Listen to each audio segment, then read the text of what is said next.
Right, hello. You're joining me in my back room in my grow tent.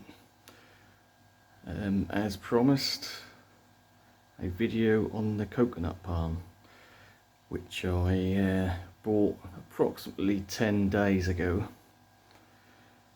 So I didn't do a video straight away, because I want to see how it settled in, because again with these coconut palms, as soon as they come into the shops in the UK, they sort of already show signs of stress, if you like.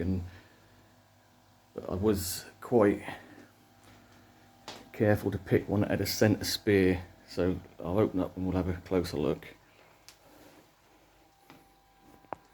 Saying that, probably a bit too close now. So this here, which is too close, I can't get it in. This here was just a spear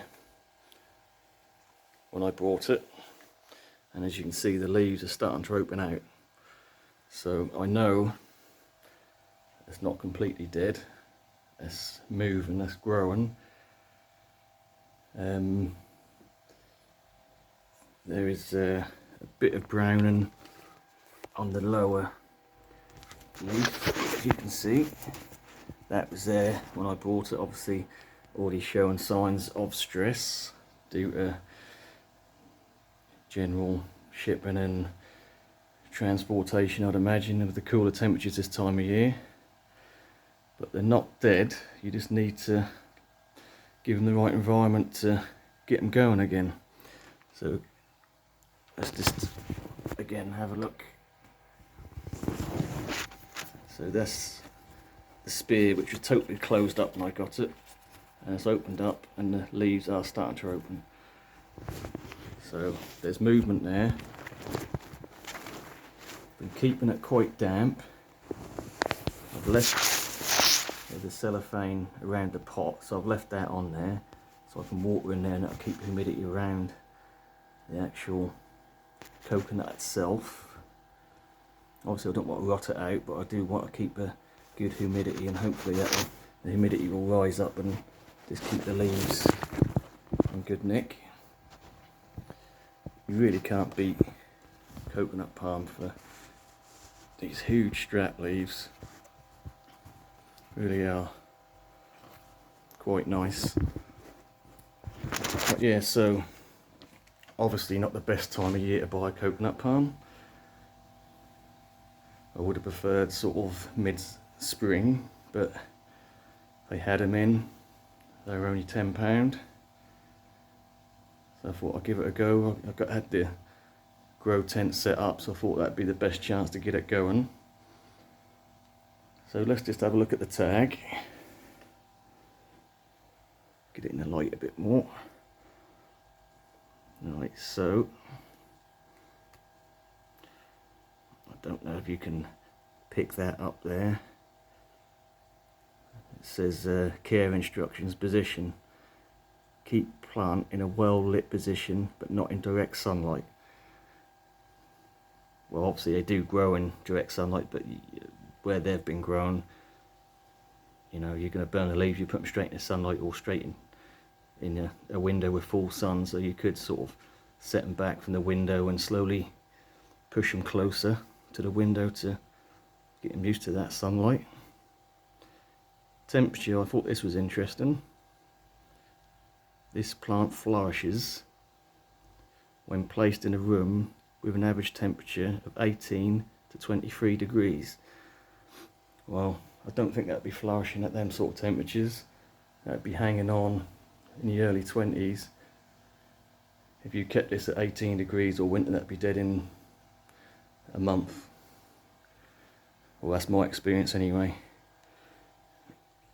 So yeah, definitely this grow tent is heated in a day to 25, 26 degrees, and it falls to room temperature at night, which is about 18. But that's only for about 10 hours, and the heating goes back on. Watering and feeding.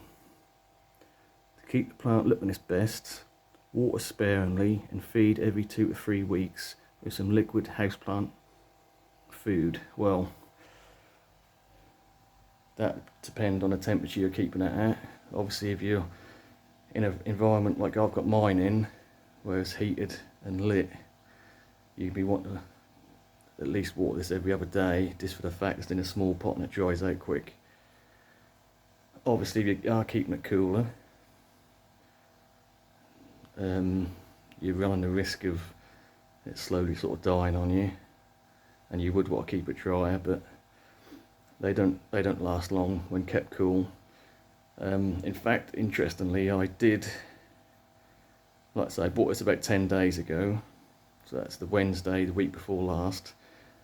This Wednesday, went to the same supermarket to do my shopping, and there were 2 left, and they were all browned and shriveled up. So within that space of a week, they'd given up. It doesn't help where I shop.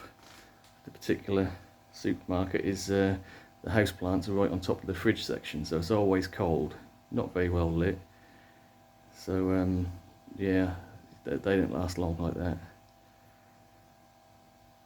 So what I would suggest, if you see coconuts come in, you know, coconut palms like this, don't hang about. If you want one, get one as soon as they come in, because within a few days they're already starting to decline. But like I say, I don't know how long they're in the store. When I bought this, I go out once a week to do my weekly shop, obviously. So I think I caught it within a few days of them coming in. Like I say, there is a slight bit of browning on the bottom leaf, but you know, as it grows, the older leaves will brown off a bit anyway. So we've got this nice leaf here, and this big one here, which is pushing right towards the top. So it is already, even though I thought it had a sort of decent amount of space in there, that is already sort of touching the sides and top of the greenhouse there. So I mean, I won't be surprised if they do brown off a bit on the tips where it's touching. Not too concerned. The main thing I'm looking at is that centre spear, and as it's opening up, I know it's fairly happy. So yeah, I mean, I could have pulled it all out, but to be honest, that's a bit of a fuss because I've got a lot of pots sort of stacked around each other. So we went with the video in situ as it is. So yeah, hopefully, if that continues to do well in there for the rest of the winter, when we get to mid to late spring, I'll get it in the conservatory where that'll get a lot more light and heat and hopefully take off. So I have had a couple of coconuts in the past, and they have done absolutely fine through the summer. I even had one outside all summer one year, absolutely fine. Put on some good growth, full sun. But yeah, that's the winter care, especially in the UK with the dark, long, cold winters, that you do really need a situation similar to this, really, a grow tent or basically an indoor greenhouse I've got here, and yeah, supplementary heat and light. So yeah, again, everything's a little bit of an experiment, but encouraging signs in the first week. Got movement, so we'll leave it at that. Coconut palm, I will always try, and I'm gonna try with this one and see what happens. Like I say, it'll be the winter care, which is always going to be the issue, but the problem is it's already pushing the limits in this grow tent. So do I go bigger next year to fill? I've still got a couple of feet before it hits the ceiling, so I could do a custom made one, make it a lot taller if it's still alive and doing well, and I want to feel like trying to get it through winter. But that is a long way off. So yeah, I think we'll leave it there. Thanks for watching. Obviously, let me know if you've tried the coconut, if you've had any success, overwintering it? What did you do? Any tips? Much appreciated. Thanks very much. See you in the next one.